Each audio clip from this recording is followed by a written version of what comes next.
അവർക്ക് പ്രിൻസിപ്പളിനെ ബലി കൊടുത്തിട്ടാണെങ്കിലും അവരെ തൽക്കാലം ഈ വിഷയത്തിൽ നിന്ന് ജനങ്ങളുടെ ശ്രദ്ധ തിരിക്കുക എന്നതിൽ അവർ വിജയിച്ചു. ഞാൻ അവരെ കുറച്ച് കാണുന്നില്ല. ഈ നാരായണൻ നായരൊക്കെ ചില്ലറക്കാരനൊന്നുമല്ല. അദ്ദേഹം വലിയ തന്ത്രശാലിയായിട്ടുള്ള ആളാണ്. ഇപ്പൊ റവന്യൂ വകുപ്പിന്റെ പരിശോധന നടക്കുന്നു, ഇനി സർവകലാശാലയുടെ പരിശോധന നടക്കുന്നു, പല പരിശോധനകളും വരാൻ പോകുന്നു. ഈ പ്രശ്നങ്ങളൊന്നും അവസാനിച്ചിട്ടില്ല. ഹരിജന പീഡന അല്ല ദളിത് പീഡനത്തിന് scheduled caste scheduled tribes atrocities act പ്രകാരമുള്ള പോലീസ് അന്വേഷണം നടക്കുന്നു. ഇതൊന്നും തീർന്നിട്ടില്ല. ഇപ്പൊ തൽക്കാലം ലക്ഷ്മി നായരെ മാറ്റുക എന്ന പരിമിതമായ ആവശ്യത്തിലുള്ള തീരുമാനമേ ആയിട്ടുള്ളൂ. മറ്റെല്ലാ കുരിശുകളും പുറകെ വരുന്നുണ്ട്.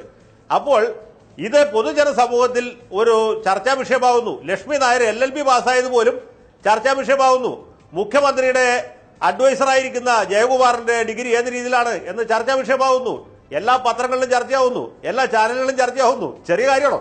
സർക്കാരിന്റെ പ്രതിച്ഛായക്ക് വലിയ കളങ്കം സംഭവിക്കുന്നു. അതിൽ ഏറ്റവും പ്രധാനപ്പെട്ട കാര്യം ഇത്ര ചെറിയ ഒരു കാര്യം, ഒരു ലക്ഷ്മി നായർ എന്ന് പറഞ്ഞ അഹങ്കാരിയായ ഒരു സ്ത്രീയെ പ്രിൻസിപ്പൽ സ്ഥാനത്ത് നിന്ന് നീക്കി നിർത്തണം എന്ന വിഷയം ഇന്നിപ്പോ കേരള സർക്കാരിന്റെ മുഖത്ത് കാര്യം തുപ്പിയ അവസരത്തിലെത്തി. ഇതിനാരും ഉത്തരവാദിത്തം പറയും? ഇതിന്റെ പരിപൂർണമായ ഉത്തരവാദിത്തം മുഖ്യമന്ത്രിക്കാണ്.